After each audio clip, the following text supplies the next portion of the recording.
ሄርሜላ ተዋረደች። ለምን ተዋረደች የሚለውን አሁን በዚህ ቪዲዮ ላይ መነግራችሁ ይሆናል። ቪዲዮውን እስከ መጨረሻው ማየታችሁን እንዳትረሱት። በጣም በሚገርም ሁኔታ ማለት ነው ሄርሜላና አብርሃም አንድ ላይ ነበሩ።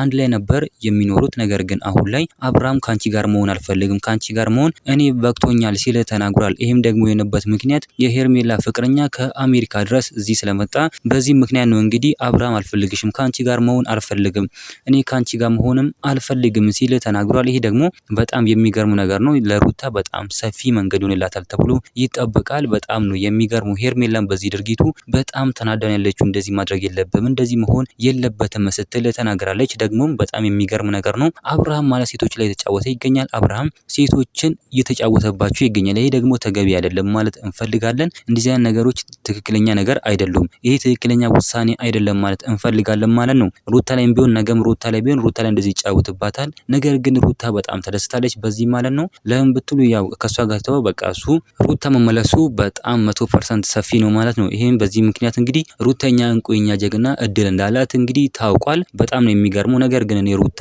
ከአብርሃም ጋር ባትሆንና የፈለገችውን አማርጣ የፈለገችውን ኮራ ዘና ብላ የሚያኖራትን አማርጣ ብታገባ ባይነኝ። አብርሃም እንደዚህ የተጫወተባቸው አብርሃም እንደዚህ ሙድ እየያዘባቸው እስከ መቼ ይዘልቃሉ ማለት እንፈልጋለን ማለት ነው። እውነት ለመናገር ከሆነ አብርሃም ትክክለኛ መስመር ላይ አይደለም። አብርሃም ትክክለኛ ውሳኔም እየወሰነ አይደለም ማለት ነው። ሩተኛ እንቁኛ ጀግና ያላችሁ እናንተ ኮሜንት ላይ መጻፋችሁን እንዳትረሱ።